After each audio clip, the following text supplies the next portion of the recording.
अगला शब्द है रवाना, फारसी का है रवाना। कहते हैं ना रवाना होगा या नहीं हुआ रवाना अभी वहाँ से, बोलता नहीं अभी रवाना नहीं हुए, रवाना होने वाले हैं, यानी चलने वाले हैं, निकलने वाले हैं। रवाना फारसी का है, रवानगी इससे बना।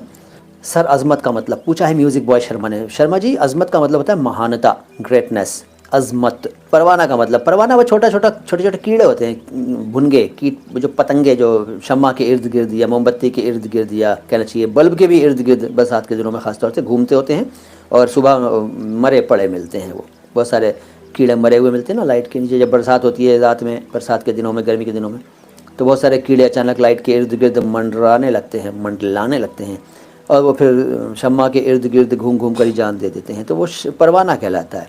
और शायरी के हिसाब से परवाना आशिक होता है।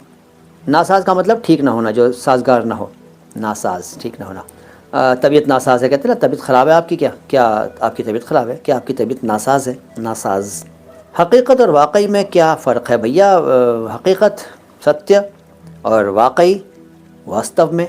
हकीकत का एक पर्यायवाची तथ्य भी है, तथ्य, और वाकई में का मतलब वास्तव में, वाकई में, वाकई वास्तव में, रियली।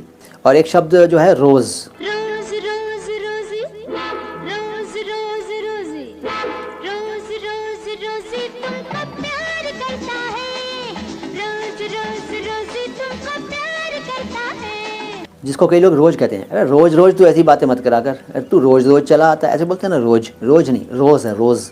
असल में वो फ़ारसी का रूज़ है, रूज़, रूज़, लेकिन वो चलता नहीं है हमारे यहाँ रोज़ चलता है उसका रूप, रोज़, डेली, एवरीडे, प्रतिदिन।